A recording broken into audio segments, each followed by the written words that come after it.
শিবির ছাড়া এই পৃথিবীতে আপনার সহি কোনো মুসলমান নাই, কারণ ওনাদের কলমার মানাই জানা নাই, ওনারা কলমা দিয়ে কি করে। আর নবীদের নামই পাওয়া যায় 25-26 জনের।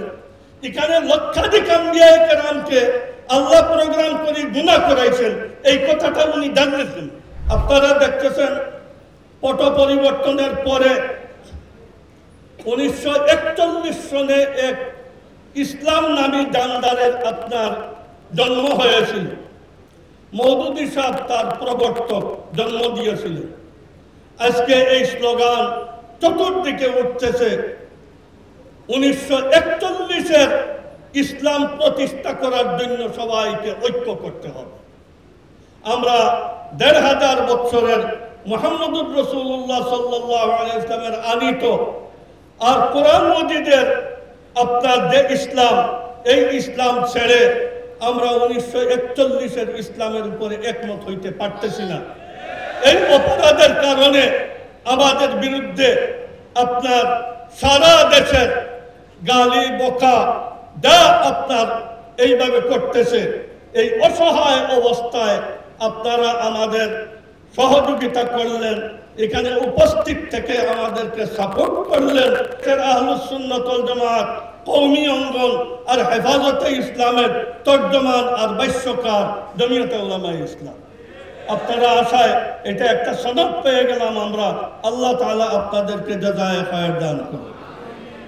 মওদুদী সাহেব বলছিলেন প্রথম শতাব্দীর পরে কোরআন শরীফের অর্থ বিকৃত হয়ে গেছে, যার কারণে দ্বিতীয় শতাব্দীর থেকে আমাদের যত হাদিসের কিতাব, তফসিরের কিতাব দ্বিতীয় শতাব্দীতে 5-6টা কিতাব পাওয়া যাবে। আর সারা তসনিফাত আর সারা ফনুনাত, ফিকহ বলেন, হাদিস বলেন, তফসির বলেন, সব তৃতীয় শতাব্দী থেকে কিতাব। ওনারা এই সব কিতাবের উলুম, সারা উলুমে ইসলামিয়াকে বলেন যে ওইসব মানুষের লেখা যারা কোরআন শরীফ বুঝে না। যার কারণে মওদুদী সাহেব বলতেছেন कुरान और सुन्नत रसूल की तालीम सब पर मुकद्दम है, लेकिन हदीस और तफसीर के पुराने जखीरों से नहीं। कुरान और सुन्नत रसूल থাকবে, কিন্তু এই যে কিতাবাদির পুরানা ভান্ডার এর মাধ্যমে নয়। ওনারা এও বলেন ইসলামী আইন জরুরি, কিন্তু তাতেও পুরানা কিতাবের ভান্ডার থেকে নয়। যার কারণে এটা 1941-এর এই দিকের ইসলাম, এটা মূল কোনো ইসলাম নয়। আপনারা সারা বাংলাদেশের মানুষকে জানাই দিবেন এটা মওদুদীর প্রবর্তন করা 1941 থেকে এই ইসলাম। কয়েকটা মহল্লা নিয়ে এক দারুল ইসলাম বানাইছিলেন, ওইখানেও এটা কার্যকর হয় নাই।